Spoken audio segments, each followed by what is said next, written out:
Hello my dear students, welcome back to one more class. आज की इस class में हम कंटिन्यू करने वाले हैं इलेक्ट्रोकेमिस्ट्री चैप्टर की सीरीज इन टेक्स्ट क्वेश्चंस। आज की इस क्लास में हम स्टार्ट करेंगे 2.10, 2.11 और 2.12। आई होप आपने इसके पहले वाले सभी इन टेक्स्ट क्वेश्चंस देख लिए हैं और उसको अच्छे से समझ लिया है। तो चलिए स्टार्ट करते हैं आज का फर्स्ट क्वेश्चन। फर्स्ट क्वेश्चन हमें क्या कह रहा है? हमें कह रहा है कि if a current of 0.5 amperes flows through a metallic wire for 2 hours, then how many electrons would flow through the wire. Right, तो इसका हम सॉल्यूशन देख लेते हैं कि ये हम किस टॉपिक से रिलेटेड है और हम किस तरीके से इसको सॉल्व करने वाले हैं। और ये जो सॉल्व कर रहे हैं ये हमारा 2.10। अब देखिए इसमें हमें गिवन क्वांटिटीज क्या है वो पहले लिख लो। गिवन क्वांटिटीज में दिया है how if a current of 0.5 ampere, it means उन्होंने हमें आई की वैल्यू दी है। आई करंट की वैल्यू है वो है 0.5 ampere, flows through a metallic wire for 2 hours. तो मतलब टी दिया है, टी दिया है हमें 2 आवर्स का, जिसको हम सेकंड्स में कर सकते हैं और सेकंड्स में करने के लिए हम इसको 60 इंटू 60 करेंगे। ठीक है, अब देखिए then how many electrons would flow through the wire, उनसे पूछेगी कितने इलेक्ट्रॉन्स फ्लो होंगे। तो सबसे पहले हमें पता है कि Q इज इक्वल टू क्या होता है, आई टी। ठीक है, तो I की वैल्यू कितना है 0.5 इंटू यहाँ पर आ जाएगा T की वैल्यू 2 इंटू 60 इंटू 60। ठीक है, तो फाइनली इसका आंसर जो आता है वो होता है 3600 कुलम्स। ठीक है, अब इतना कुलम्स आया है। अब हमें पता है कि 1 फराडे मतलब कितना होता है 96500 कुलम्स। ये कुलम मतलब होता है 1 मोल ऑफ इलेक्ट्रॉन। ठीक है, 1 मोल ऑफ इलेक्ट्रॉन, और 1 मोल ऑफ इलेक्ट्रॉन मतलब होता है 6.022 into 10 to the power 23 electrons.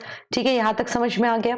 ठीक है, अब अगर इतने कुलम्स में इतने इलेक्ट्रॉन्स हो सकते हैं तो हम कहेंगे hence 3600 of coulomb will contain x number of electrons. ठीक है, हमने सिंपल सा यूनिटरी मेथड अप्लाई किया है, और जब आप तो इसको हम आंसर जब निकालेंगे मतलब x इलेक्ट्रॉन्स कितने होंगे तो हम कहेंगे 6.02 into 10 to the power 23 into 3600, और यहाँ पर आ जाएगा 96500। ठीक है, आप इसको सिंपल कैलकुलेशंस की तरह आप कर सकते हो, और जब आप इसको कंप्लीटली सॉल्व करेंगे तब आपको x का आंसर जो मिलेगा वो होगा approximately 2.24 into 10 to the power 22 electrons. So student, इसमें हमने कौन सा कॉन्सेप्ट अप्लाई किया?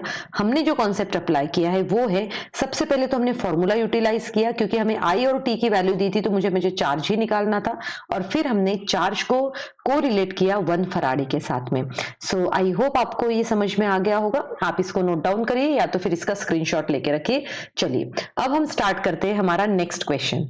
नेक्स्ट क्वेश्चन क्या कह रहा है? देखिए नेक्स्ट क्वेश्चन कह रहा है कि suggest a list of metals that are extracted electrolytically. तो सबसे पहले तो हमें ये पता होना चाहिए कि इलेक्ट्रोलिटिकली इट मींस वो किस चीज की बात कर रहे हैं। हमें पहले ये कॉन्सेप्ट समझना जरूरी है कि इलेक्ट्रोलिटिकली मींस व्हाट, राइट। और जब हमें इलेक्ट्रोलिटिकली आराम से समझ में आ जाएगा तो हम इसका आंसर भी लिख पाएंगे। तो देखिए यहाँ पे हमें बोला गया है suggest a list of metals that are extracted electrolytically. तो इलेक्ट्रोलिटिकली कौन होते हैं? जितने भी, अभी हम आंसर देख रहे हैं 2.11 से। ठीक है, मैं यहाँ पर लिख देती हूँ, ये हमारा सॉल्यूशन है 2.11 से। तो 2.11 का सॉल्यूशन क्या है? उन्होंने कहा है कि एक्सट्रैक्टेड इलेक्ट्रोलिटिकली। तो हम क्या कहते हैं कि जितने भी हाईली रिएक्टिव मेटल्स होते हैं, कौन से? Highly reactive metals. तो ये जितने भी हाईली रिएक्टिव मेटल्स होते हैं उनके पास में लार्ज नेगेटिव इनॉट वैल्यूज होती है। उनके पास में क्या होती है? लार्ज नेगेटिव इनॉट वैल्यूज होती है। अब उसमें क्या होता है कि लार्ज नेगेटिव इनॉट वैल्यू होने की वजह से वो एक्ट करते हैं as a powerful reducing agent. वो एक्ट कैसे करते हैं? As a powerful reducing agents की तरह वो यूज किया जाता है। ठीक है, और इसी को हम इलेक्ट्रोलिटिकली निकाल सकते हैं, या फिर इसको हम अनदर वर्ड भी यूज कर सकते हैं जिसे हम कहते हैं इलेक्ट्रोलिटिक रिडक्शन। इलेक्ट्रोलिटिक रिडक्शन भी इस प्रोसेस को कहा जाता है।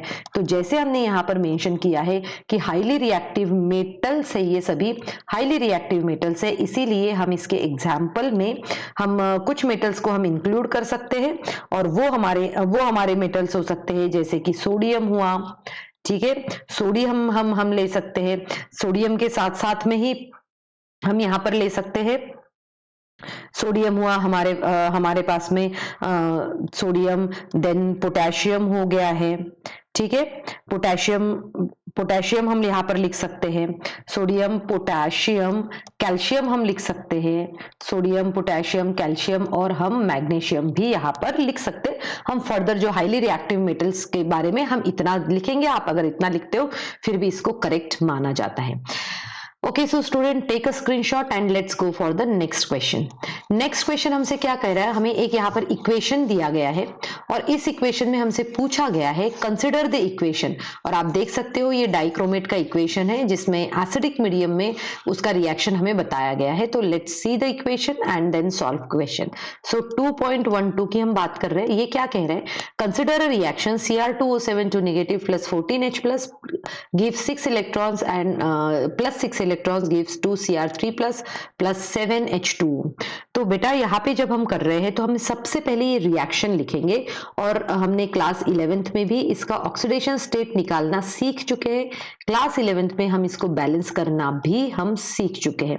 तो सबसे पहले मैं इसका इक्वेशन लिखूंगी, क्योंकि इक्वेशन लिखने के बाद में आपको क्या करना है वो मैं आपको समझाती हूँ। प्लस 7H2, तो ये क्या कह रहे हैं हमें, what is the quantity of electricity, what is the quantity of electricity in coulombs to reduce 1 mole of Cr2O72 negative, right.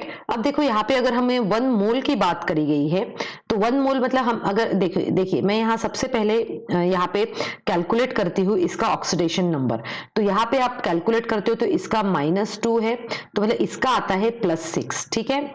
यहाँ पर कितना है इसका आंसर, +6। अब ये +6 आंसर आने के बाद में हम देख सकते हैं यहाँ पे सॉरी प्लस यहाँ पे आ जाएगा +6 आता है, ठीक है, +6, और ये हो जाएगा +3। अब यहाँ पे चेंज जो है इलेक्ट्रॉन्स को मैं इसको क्लियरली लिख लेती हूँ, यहाँ पर हम इसको क्लियरली लिख लेते हैं। ये कितना था हमारे पास में, ये आया था हमारे पास में +6, ठीक है। अब देखो यहाँ पे ये +6 है, +6, जस्ट अ मिनट, हाँ +6, ठीक है। अब +3, बट ये +6 से +3 जो है ये पर मॉलिक्यूल है, कितना है पर मॉलिक्यूल। ये जो दिख रहा है हमें, ये चेंज जो दिख रहा है +3 का दिया है, बट यहाँ पर 2 मॉलिक्यूल्स है, इसीलिए हमें उसको लेना पड़ेगा 6। तो हम ये कहेंगे कि 1 mole of Cr2O72 negative require हम कहेंगे 6F। अब आप कहोगे कि हमने यहाँ +3 आया था फिर भी मैंने इसको 6F क्यों लिया, इसीलिए लिया है क्योंकि +3 एक मॉलिक्यूल का है और 2 मॉलिक्यूल्स के कितने हो जाएंगे, 6F। तो हम 6F मतलब फराडे होता है, तो इसकी वैल्यू 96500। आप इसको कैलकुलेट करेंगे तो आंसर आपका आता है 579000 कूलम्स, ठीक है। तो ये आपका हो गया है आंसर। अब देखो आगे हमसे क्या पूछा गया है, इन्होंने पूछा है कि इसके लिए कितनी, हमसे पूछा गया what is the quantity of electricity in Coulomb's. तो कितनी quantity of electricity in Coulomb's हमें लग रही है, 57900, इतनी क्वांटिटी हमें इलेक्ट्रिसिटी लग रही है। सो स्टूडेंट, आज की क्लास में मैंने आपको जो भी क्वेश्चन समझाए, आई होप आपको वो अच्छे से समझ में आ गए होंगे। Thank you students and have a good day ahead.